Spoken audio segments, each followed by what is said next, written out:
What's up, everybody? Cinephile Mike is here, and we are in Season 4 of Award Season Reviews, counting down to the 98th Academy Award with 98 reviews in 98 days. It's just around the corner. Quick reminder before we dive in, please make sure you click that subscribe button so you don't miss any of the reviews coming your way.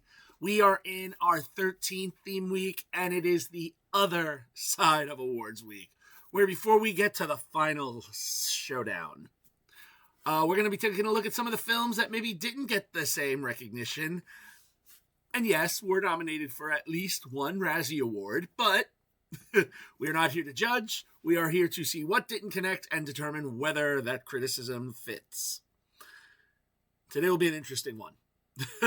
I am looking at Universal Pictures' War of the Worlds. This newest adaptation of the H.G. Wells sci-fi classic was written by Kenneth A. Gold and Mark Hyman, based on a story idea by Gold and directed by Rich Lee. It was released on Prime's streaming platform last July.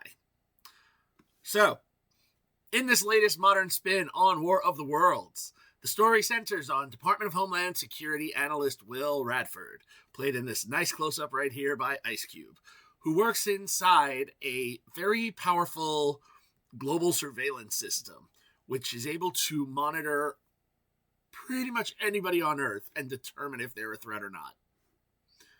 A little scary. The job and fairly recent loss of his wife has really created a distance between him and his children. Faith, played by Iman Benson, who is a biologist with an uncanny understanding of certain computer programs, and Dave, played by Henry Hunter Hall, a gamer and hacker. Both of these are adult children, and they have a set of skills that are both helpful and yet problematic. Will views them in the ever-classic helicopter parenting style of watching every move they make through their phones, their laptops, whatever device they have. And one of the other challenges keeping him away is the government's biggest threat, a mysterious hacker known only as Disruptor. Now, as he pursues this with a dogged focus, the fragile balance of his personal and professional life automatically gets shattered when, without warning, meteor-like objects begin hitting locations across the planet. And what initially looks like a natural disaster quickly escalates into something far more terrifying as, yes, massive, it's War of the Worlds, alien machines emerge from the sites and begin to attack. But here there's a slight different attack. Now, the government scrambled to respond, the military forces mobilize, and Will is suddenly pulled into the center of this rapidly crazy global situation, and yet tries to keep tabs on his family. He collaborates with his colleagues, specifically Dr. Sandra Salas, played by Eva Longoria, a NASA officer who tracks weather patterns, the other agents, to try to figure out what's going on, and again, while keeping an eye on the family. Now, as the invasion intensifies, Will begins to notice a strange pattern in the attacks, and it seems that these alien machines are particularly interested in data centers and global communication networks. And what starts as a race to understand, what is happening here, this invasion we see is tied to a few more deep roots within certain... Yeah.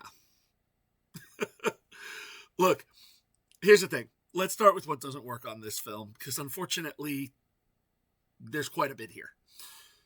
Personally, when I first saw the cast list featuring Ice Cube, Eva Longoria, and Clark Gregg, I said, you know what? I'm intrigued. This can't be that bad. My excitement did not last long.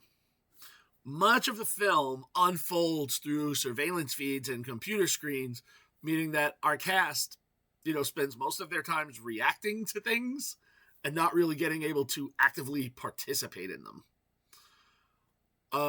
Gregg's and Longoria's, in fact, all three of them, the characters are written a little very one-dimensional, very, very, I guess you could say limited broad. Like, there's not a lot of place for them to go, and it's just so frustrating to see such a talented cast wasted in a story that never fully figures out what it wants to do. And when you go a little deeper, you see that the writing itself is the major obstacle here, right?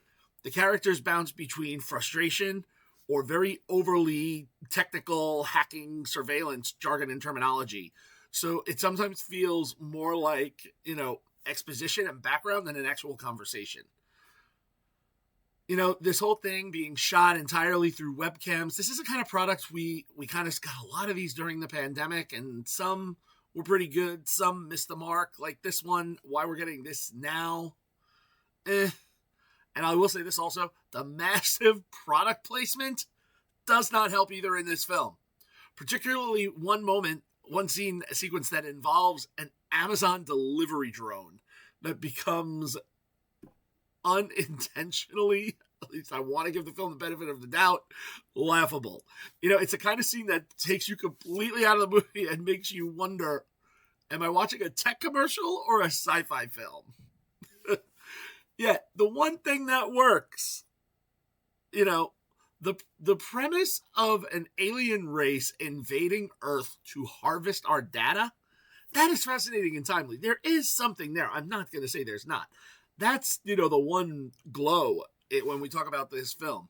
Information is our biggest resource, so for that to be taken, but we just never get there with this film. And even the visual effects struggled to impress. I was more impressed with what we got 2 decades ago with War of the Worlds. Here's the thing. The version with Tom Cruise. This one, you know what? Maybe this film will stand the test of time. One of those movies that's so bad that it's good. And it's one of those that needs a Mystery Science Theater 3000 take. On the bright side, look, the runtime, the film clocks in at about 85 minutes, even though that feels maybe even 10 minutes too long. I'm sorry to laugh. Let's talk about box office and awards. Well, no box office to talk about. The film was released directly onto Amazon Prime.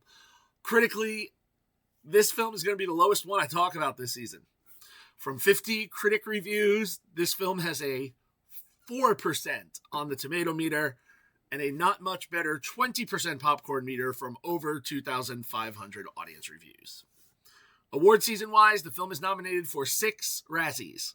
Worst Picture, which is the category it won at the Golden Schmoes Awards. Worst Director, Worst Actor for Ice Cube, as well as Worst Screen Combo for Ice Cube and his Zoom camera. Worst Screenplay, and Worst Remake, Ripoff, or Sequel. That's all of the awards.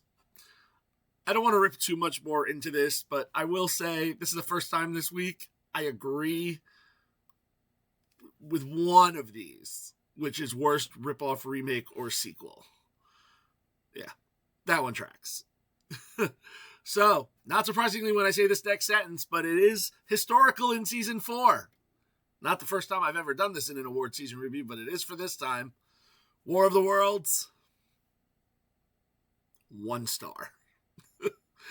Thoughts? Look, head to Prime, give it a watch, let me know. That's where I'm going to leave it. Thank you all for joining me for episode 88 of Award Season Review, Season 4. There's only 10 days left, so make sure you stay with me. Be sure to like the video, subscribe to the channel, share it with your friends, drop your thoughts in the comments. You can follow me everywhere on social platforms, on Letterboxd, and of course, please make sure you head over to my website, cinephilemike.com, for more exclusive reviews and movie goodies. All right, see everybody tomorrow for the next review, but until then, this is Cinephile Mike saying take a break and watch something new.